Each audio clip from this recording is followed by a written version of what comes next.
This week, Attorney General Curtis Hill back on the job after a 30-day suspension of his law license, still waiting to see if he'll get his party's nomination for re-election. In just a minute, we'll hear from the Democrat who was chosen to run for AG. But first, here's Russ McQuaid, who spoke with Hill this week about the topic of police reform. On his first day back in office after a 30-day suspension by the Indiana Supreme Court, Indiana Attorney General Curtis Hill agreed some police reforms are necessary, but cutting law enforcement budgets is not the way to do it. We've seen situations where police have been outmanned and outgunned, and again, we put them out there to protect us. We need to make sure that we protect them and provide them with the resources to do that job. So we defund the police. What happens to those investigations of that behavior?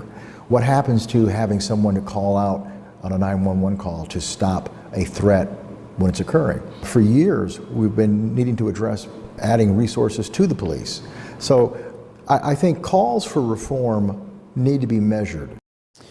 Hill and the three other Republican candidates for Attorney General all gave speeches this week at the GOP's virtual state convention. Delegates have submitted their votes. Early next month, we'll know whether or not Hill has been nominated for re-election.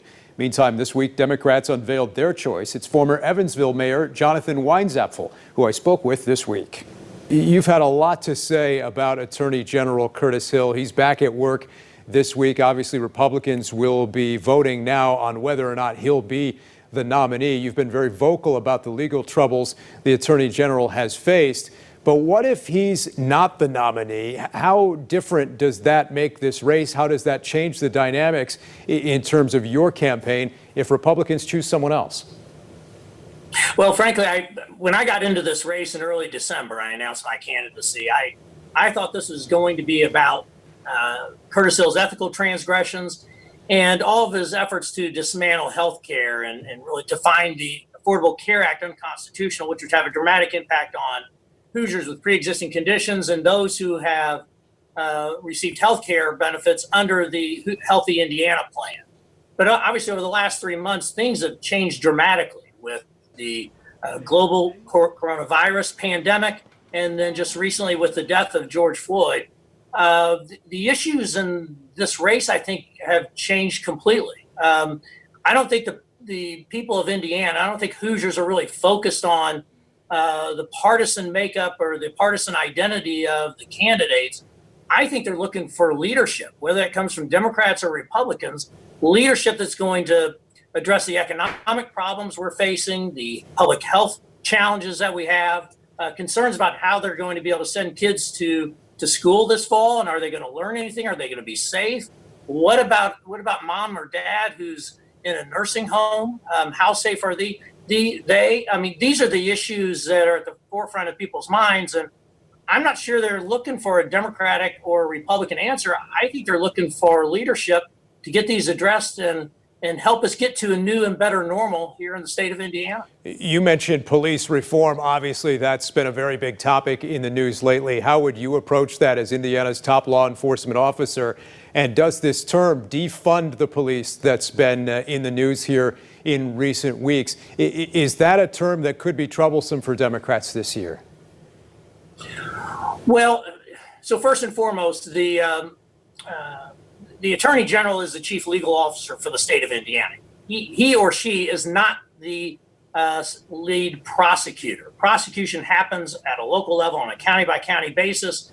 The Attorney General serves as basically the Attorney General's office will defend local prosecutors should criminal convictions be appealed.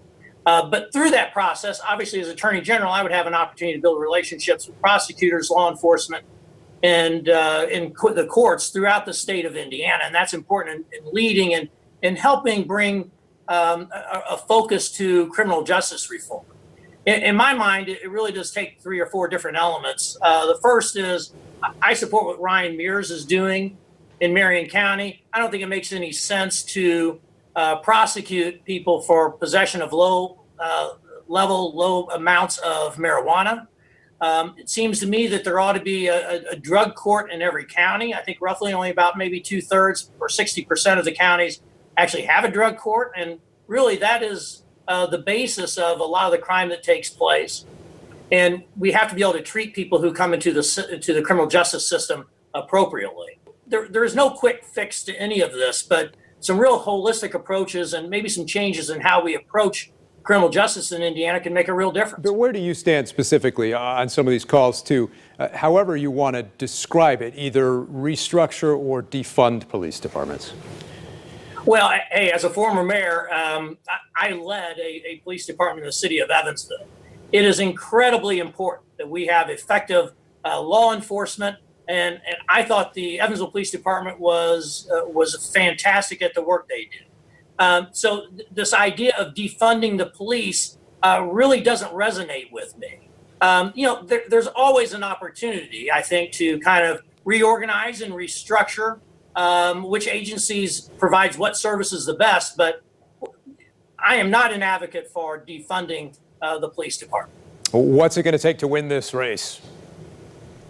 Well, we're waiting to see who our opponent's going to be, but frankly, I think what's going to win this is focusing on the issues. Like I mentioned at the start of this interview, that people are focused on the ramifications of the coronavirus global pandemic and how are we going to lead this state to a new normal? How are we going to make sure our economy recovers, that people have guarantees of health care? How are we going to make sure we take care of loved ones in a nursing home? And how are we going to make sure our kids can get a good education? Those issues are forefront in the people's minds. And I'm going to be out there talking about those issues, not the other political partisan stuff that, frankly, people don't have time for it. All right, Jonathan Weinzapfel, thanks for making time for us today. We appreciate it. We'll see you out on the campaign trail. Thank you. Appreciate the opportunity. All right, coming up next this Sunday in Focus, the vice president's comments on the coronavirus as the Trump team goes back on the campaign trail this weekend. We'll talk with our panel. Then later, local school districts taking a stand against racism.